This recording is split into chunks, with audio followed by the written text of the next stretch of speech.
रोज का वचन। रोज के वचन में आपका स्वागत है। दिन 17। उत्पत्ति अध्याय 34। और लिया की बेटी दीना जो याकूब से उत्पन्न हुई थी, उस देश की लड़कियों से भेंट करने को निकली। तब उस देश के प्रधान हित्ती हमोर के पुत्र शकेम ने उसे देखा और उसे ले जाकर उसके साथ कुकर्म करके उसको भ्रष्ट कर डाला। तब उसका मन याकूब की बेटी दीना से लग गया और उसने उस कन्या से प्रेम की बातें की और उससे प्रेम करने लगा। और शकेम ने अपने पिता हमोर से कहा, मुझे इस लड़की को मेरी पत्नी होने के लिए दिला दे। और याकूब ने सुना कि शकेम ने मेरी बेटी दीना को अशुद्ध कर डाला है, पर उसके पुत्र उस समय पशुओं के संग मैदान में थे, सो वह उनके आने तक चुप रहा। और शकेम का पिता हमोर निकलकर याकूब से बातचीत करने के लिए उसके पास गया। और याकूब के पुत्र सुनते ही मैदान से बहुत उदास और क्रोधित होकर आए, क्योंकि शकेम ने याकूब की बेटी के साथ कुकर्म करके इस्राएल के घराने से मूर्खता का ऐसा काम किया था जिसका करना अनुचित था। हमोर ने उन सब से कहा, मेरे पुत्र शकेम का मन तुम्हारी बेटी पर बहुत लगा है, सो उसे उसकी पत्नी होने के लिए उसको दे दो और हमारे साथ ब्याह किया करो। अपनी बेटियां हमको दिया करो और हमारी बेटियों को आप लिया करो और हमारे संग बसे रहो। और यह देश तुम्हारे सामने पड़ा है, इसमें रहकर लेन देन करो और इसकी भूमि को अपने लिए ले लो। और शकेम ने भी दीना के पिता और भाइयों से कहा, यदि मुझ पर तुम लोगों की अनुग्रह की दृष्टि हो तो जो कुछ तुम मुझसे कहो सो मैं दूंगा। तुम मुझसे कितना ही मूल्य व बदला क्यों न मांगो, तो भी मैं तुम्हारे कहे के अनुसार दूंगा, परंतु उस कन्या को पत्नी होने के लिए मुझे दो। तब यह सोचकर कि शकेम ने हमारी बहन दीना को अशुद्ध किया है, याकूब के पुत्रों ने शकेम और उसके पिता हमोर को छल के साथ यह उत्तर दिया कि हम ऐसा काम नहीं कर सकते कि किसी खतना रहित पुरुष को अपनी बहन दे, क्योंकि इससे हमारी नामधराई होगी। इस बात पर तो हम तुम्हारी मान लेंगे कि हमारी नाई तुम में से हर एक पुरुष का खतना किया जाए। तब हम अपनी बेटियां तुम्हें ब्याह देंगे और तुम्हारी बेटियां ब्याह लेंगे और तुम्हारे संग बसे भी रहेंगे और हम दोनों एक ही समुदाय के मनुष्य हो जाएंगे। पर यदि तुम हमारी बात न मानकर अपना खतना न कराओगे तो हम अपनी लड़की को लेके यहाँ से चले जाएंगे। उनकी इस बात पर हमोर और उसका पुत्र शकेम प्रसन्न हुए, और वह जवान जो याकूब की बेटी को बहुत चाहता था, इस काम को करने में उसने विलंब न किया। वह तो अपने पिता के सारे घराने में अधिक प्रतिष्ठित था। सो हमोर और उसका पुत्र शकेम अपने नगर के फाटक के निकट जाकर रहवासियों को यो समझाने लगे कि वे मनुष्य तो हमारे संग मेल से रहना चाहते हैं, सो उन्हें इस देश में रह के लेन देन करने दो। देखो, यह देश उनके लिए भी बहुत है। फिर हम लोग उनकी बेटियों को ब्याह ले और अपनी बेटियों को उन्हें दिया करे। वे लोग केवल इस बात पर हमारे संग रहने और एक ही समुदाय के मनुष्य हो जाने को प्रसन्न है कि उनकी नाई हमारे सब पुरुषों का भी खतना किया जाए। क्या उनकी भेड़ बकरियां और गाय बैल वरन उनके सारे पशु और धन संपत्ति हमारी न हो जाएगी? इतना ही करे कि हम लोग उनकी बात मान ले तो वे हमारे संग रहेंगे। सो जितने उस नगर के फाटक से निकले थे, उन सबों ने हमोर की ओर और उसके पुत्र शकेम की बात मानी, और हर एक पुरुष का खतना किया गया जितने उस नगर के फाटक से निकलते थे।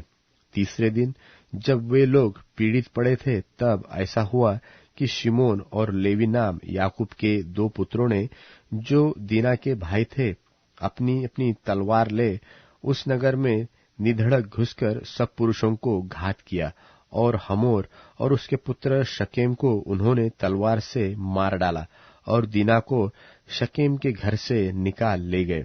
और याकूब के पुत्रों ने घात कर डालने पर भी चढ़कर नगर को इसलिए लूट लिया कि उसमें उनकी बहन अशुद्ध की गई थी। उन्होंने भेड़ बकरी और गाय बैल और गधे और नगर और मैदान में जितना धन था ले लिया। उस सब को और उनके बाल बच्चों और स्त्रियों को भी हर ले गए, वरन घर घर में जो कुछ था उसको भी उन्होंने लूट लिया।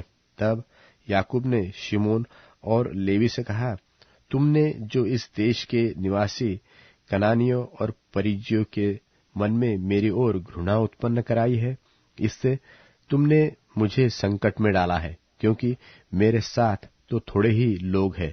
सो अब वे इकट्ठे होकर मुझ पर चढ़ेंगे और मुझे मार डालेंगे, सो मैं अपने घराने समेत सत्यानाश हो जाऊंगा। उन्होंने कहा, क्या वह हमारी बहन के साथ वेश्या की नाई बर्ताव करे?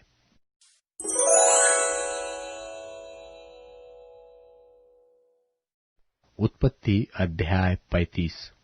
उत्पत्ति अध्याय 35। तब परमेश्वर ने याकूब से कहा, यहाँ से कूच करके बेतेल को जा और वहीं रहे, और वहां परमेश्वर के लिए वेदी बना, जिसने तुझे उस समय दर्शन दिया जब तू अपने भाई एसाव के डर से भाग जाता था। तब याकूब ने अपने घराने से और उन सब में से भी जो उसके संग थे कहा, तुम्हारे बीच में जो पराये देवता है उन्हें निकाल फेंको, और अपने अपने को शुद्ध करो, और अपने वस्त्र बदल डालो, और आओ हम यहाँ से कूच करके बेतेल को जाए। वहां मैं परमेश्वर के लिए एक वेदी बनाऊंगा, जिसने संकट के दिन मेरी सुन ली थी, और जिस मार्ग से मैं चलता था उसमें मेरे संग रहा। सो जितने पराये देवता उनके पास थे और जितने कुंडल उनके कानों में थे, उन सबों को उन्होंने याकूब को दे दिया, और उसने उनको उस सिंदूर वृक्ष के नीचे जो शकेम के पास है गाड़ दिया। तब उन्होंने कूच किया, और उनके चारों ओर के नगर निवासियों के मन में परमेश्वर की ओर से ऐसा भय समा गया कि उन्होंने याकूब के पुत्रों का पीछा न किया। सो याकूब उन सब समेत जो उसके संग थे कनान देश के लूज नगर को आया। वह नगर बेतेल भी कहलाता है। वहां उसने एक वेदी बनाई और उस स्थान का नाम एल बेतेल रखा, क्योंकि जब वह अपने भाई के डर से भागा जाता था तब परमेश्वर उस पर वही प्रकट हुआ था।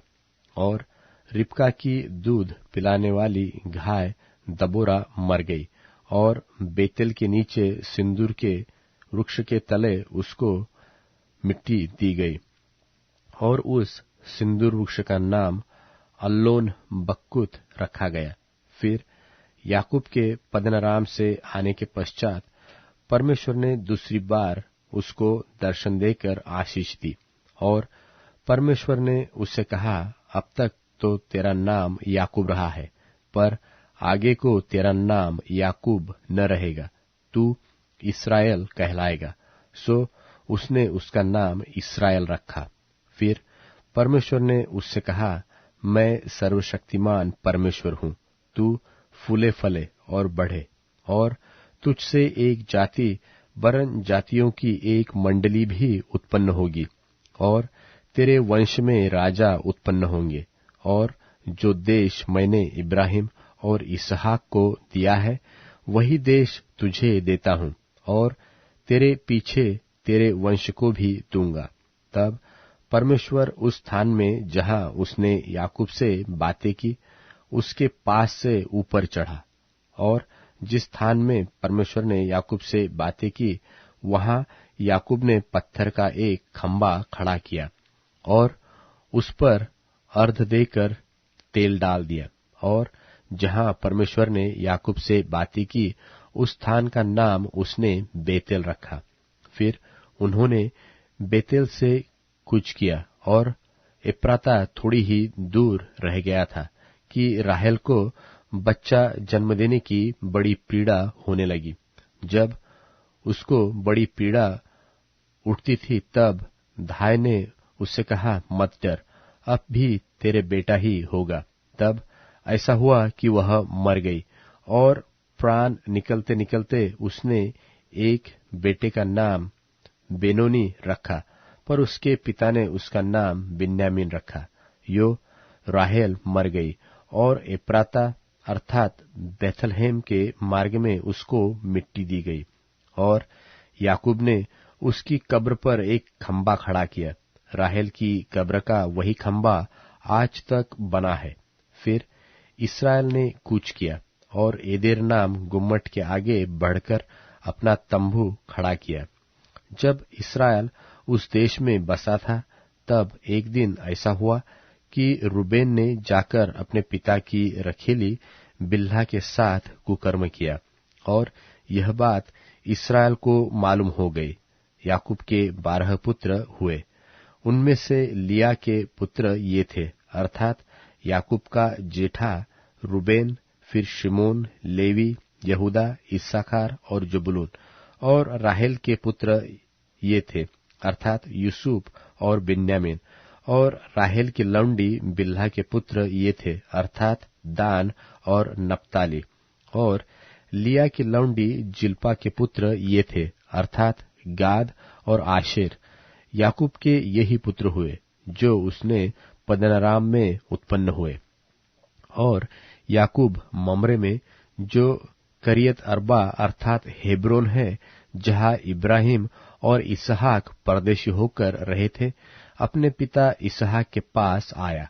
इसहाक की अवस्था 180 बरस की हुई और इसहाक का प्राण छूट गया और वह मर गया और वह बूढ़ा और पूरी आयु का होकर अपने लोगों में जा मिला और उसके पुत्र एसाव और याकूब ने उसको मिट्टी दी।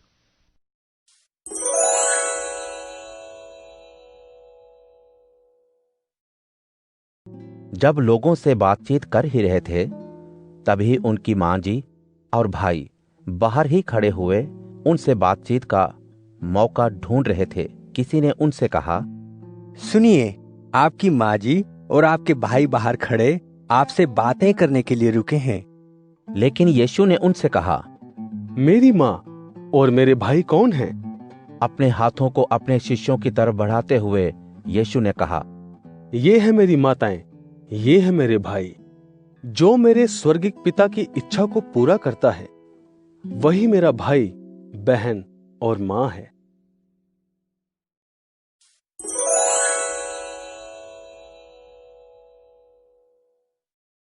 मत्ती अध्याय 13। उसी दिन यीशु घर से निकले और जाकर झील के किनारे बैठ गए। और क्योंकि एक बड़ी भीड़ वहां इकट्ठा हो गई, इसलिए वह एक नाव पर जाकर बैठ गए।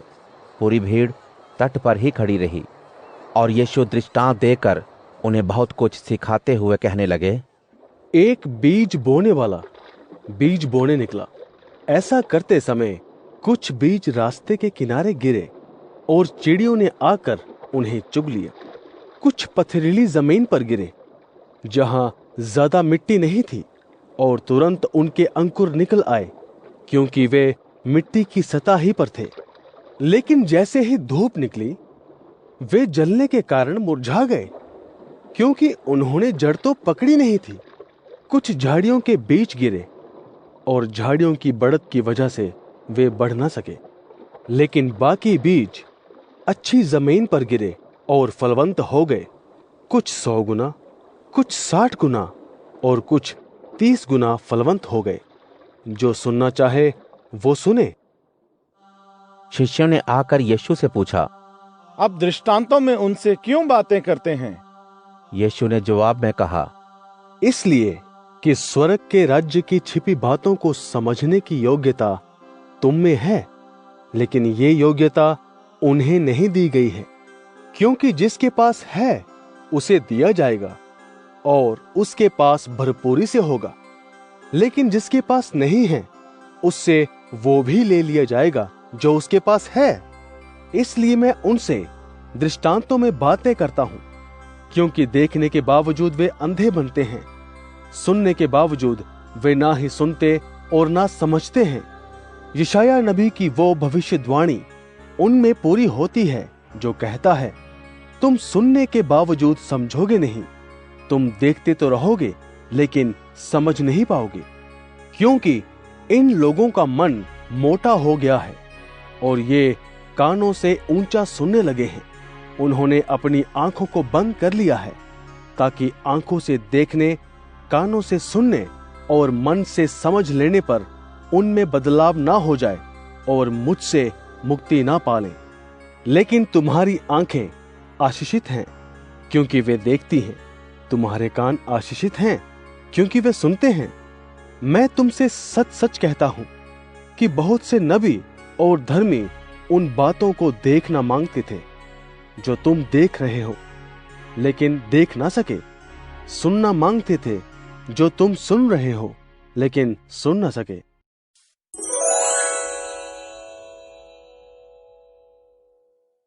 अध्याय 10। प्रभु, क्यों तू दूर खड़ा रहता है? क्यों मेरे संकट के समय तू स्वयं को छिपाता है?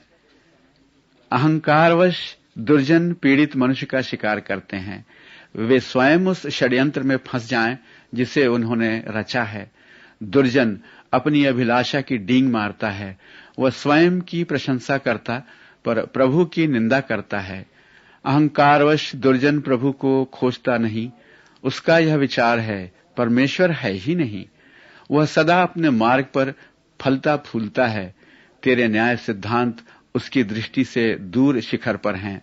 वह अपने सब शत्रुओं पर फुफकारता है। वह अपने हृदय में यह सोचता है, मैं अटल हूं, मैं पीढ़ी पीढ़ी तक संकट में नहीं रहूंगा। उसका मुंह कपट, शाप और अत्याचार से भरा है।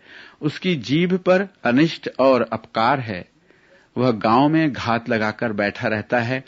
वह गुप्त स्थानों में निर्दोष की हत्या करता है। उसकी आंखें छिपे छिपे शिकार को ताकती हैं। वह एकांत में घात लगाकर बैठता है जैसे सिंह झाड़ी में। वह घात में बैठता है कि पीड़ित को दबोचे। जब वह पीड़ित को जाल में फंसा लेता है तब उसे दबोचता है। अभागा मनुष्य दब जाता है और झुक जाता है और उसके प्रबल दबाव से गिर पड़ता है। अभागा अपने हृदय में यह सोचता है, परमेश्वर मुझे भूल गया, उसने अपना मुख छिपा लिया, वह फिर कभी उधर नहीं देखेगा।